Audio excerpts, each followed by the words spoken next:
네, 여야가 다시 잡은 내년도 예산안 처리 시한이 이제 이틀 앞으로 다가왔습니다.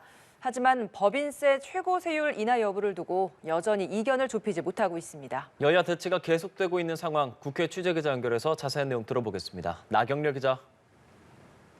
네, 내년도 예산안 협상의 최대 쟁점, 법인세 최고 세율 인하 여부입니다. 이를 두고 여야는 여전히 입장차를 좁히지 못하고 있습니다. 정부 여당은 최고 세율을 25%에서 22%로 낮추자는 입장인데요.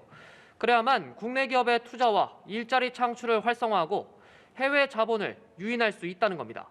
국민의힘은 민주당이 당 정체성을 내세워 반대하고 있지만 김대중, 노무현 전 대통령도 법인세율을 낮췄다며 법인세 인하의 당위성을 강조했습니다.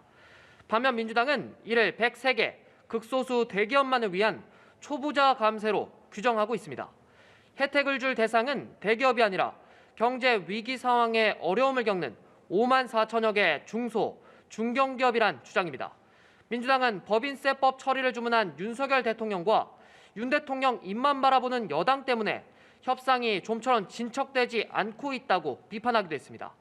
민주당은 협상 결렬에 대비해 야당 단독 수정안을 마련해 뒀는데요.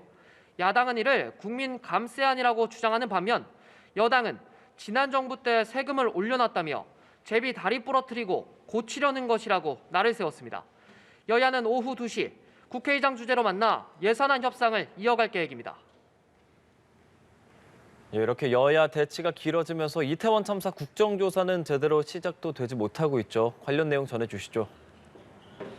네, 우선 국민의힘은 민주당이 국정조사 이후 책임을 묻기로 한 약속을 어겼다는 입장입니다. 책임 소재를 따지기도 전에 이상민 행안부 장관 해임 건의안을 강행 처리했다는 건데요. 국민의힘 주호영 원내대표는 민주당이 국정조사를 정쟁이나 정략에 활용하려 한다고 주장했습니다. 하지만 예산 처리 이후 상황을 보겠다며 국정조사 보이콧 뜻을 명확히 하진 않았습니다. 민주당은 예산 처리 이후 곧바로 국정조사를 시작하겠다는 방침인데요. 국정조사 특위 여당 위원들이 사퇴를 언급한 데 대해 경거망동하고 있다고 비판하면서 국정조사를 무력화하려 한다고 했습니다. 민주당 국정조사 특위위원들은 여당을 향해 국정조사 참여를 압박하는 기자회견을 열었고 유족들도 국회를 찾아 이태원 참사 진상규명을 위한 국정조사에 나서란 목소리를 냈습니다. 지금까지 국회에서 전해드렸습니다.